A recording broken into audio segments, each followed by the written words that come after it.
En Belgique, une personne sur 100 est malvoyante. Aujourd'hui, nous partons à la rencontre de l'un d'entre eux, Théo, 13 ans.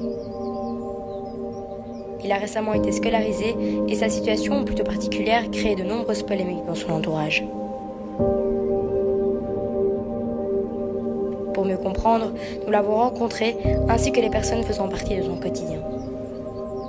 Il ne voit rien, il doit tout créer.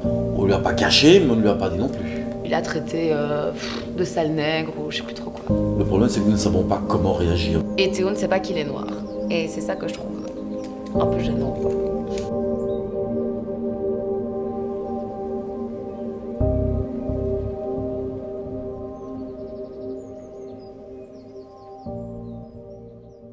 Alors l'IRSA est l'Institut Royal pour sourds et aveugles. L'IRSA s'occupe de plus de 1000 personnes handicapées. Sur le site d'Uccle, nous avons à peu près 600 personnes, alors essentiellement des mineurs, qui sont répartis dans 3 écoles.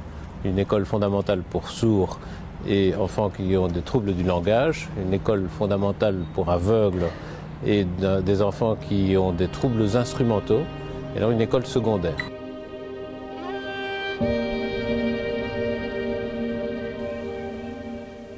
Donc tu peux m'expliquer comment tu vis ton handicap dans la vie de tous les jours?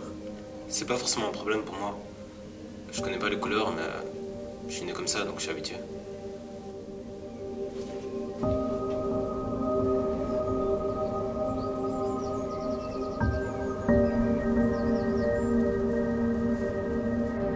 L'objectif de l'IRSA, c'est de pouvoir insérer tous ces jeunes dans la société. Et à l'école, ça se passe bien? Ouais. Mais j'ai appris qu'il y avait un Nord dans ma classe. Je comprends pas ce qu'il fait là. Déjà, sa présence, il sent... J'aime vraiment pas quand il est à côté de moi. Je sais pas pourquoi il est là. Il devrait retourner là d'où il vient. Pour moi, le petit Théo, il évolue tout à fait normalement. Enfin, je pense qu'il est normal pour quelqu'un qui est non-voyant d'avoir l'évolution qu'il a.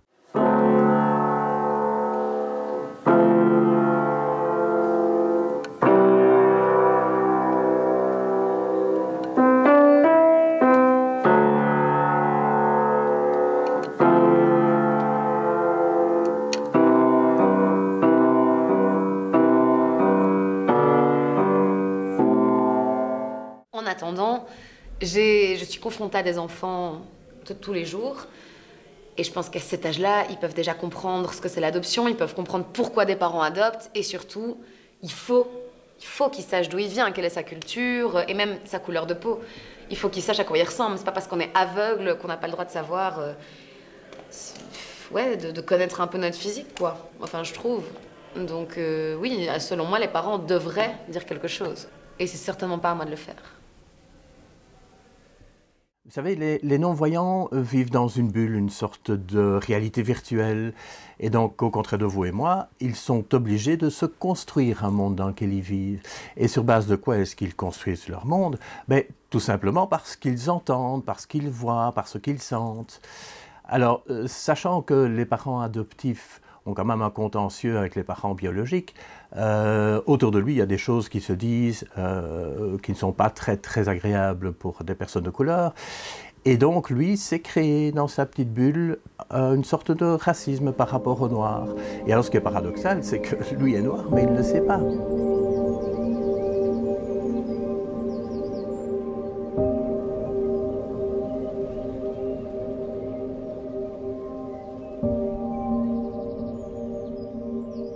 Là, il y a du problème à l'école. Mais oui, c'est ça le tout. C'est que déjà, on a pris la décision que maintenant on commence un petit peu à regretter, c'est qu'on ne lui a jamais parlé de son adoption, de ses parents biologiques, de ses origines. On a clairement éduqué cet enfant avec tout l'amour dont il avait besoin et dans une famille normale. Donc on a évité de lui parler de l'adoption et ça a très bien fonctionné jusqu'à maintenant. Seulement, depuis qu'il va à l'école, depuis 2 ans, à l'école spécialisée pour aveugles, pour enfants souffrant de cécité, il a commencé à tenir des propos limites, des propos assez racistes, rabaissants vers la population noire, mais il ne se rend pas compte qu'il s'insulte lui-même. C'est pas pour rien qu'ils étaient esclaves, quoi. C'est parce qu'ils sont inférieurs à nous. C'est tout.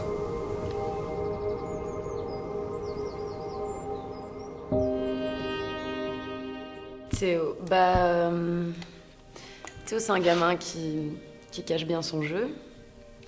Donc Théo, la première fois que je l'ai vu, je l'ai trouvé super calme, super mignon. Je me suis dit, ok, lui, ça va être facile, quoi, mais... Non, moi, j'ai fini par bien comprendre. Donc Théo, c'est un petit suiveur. S'il y en a un qui a des réflexions, qui va commencer à parler pendant le cours, qui va commencer à ne pas écouter et emmener les autres, Théo, ça va être le premier à suivre. Voilà, ce que je trouve assez insupportable. Surtout que, par essence, Théo étant un suiveur, Théo va répéter ce que les autres enfants disent et donc parfois avoir des propos assez limites. Par exemple, des propos que moi je qualifierais de complètement racistes. Ceci dit, je pense que ça ne porte pas encore à conséquence. La seule chose qu'il faudra, c'est prendre ça à bras-le-corps. Parce qu'avec tous les progrès de la science, maintenant, on fait des merveilles au niveau du recouvrement de la vue. Et donc, s'il parvient, et je l'espère vraiment fortement, s'il parvient à voir un jour, mais il faudra qu'il soit préparé, simplement préparé au fait qu'il est noir dans une famille blanche, et lui expliquer qu'il est adopté, qu'il y a eu quelques petits soucis avec les parents, et que c'est à cause de ça que les paroles envers les personnes de couleur sont ce qu'elles sont. J'ai répondu à votre question? Moi, j'ai pas encore discuté avec ses parents. En même temps, je pense que ça me regarde pas. Moi, je suis prof, je suis enseignante. C'est pas à moi de lui ouvrir les yeux, quoi. Donc, sans mauvais jeu de mots, hein, mais...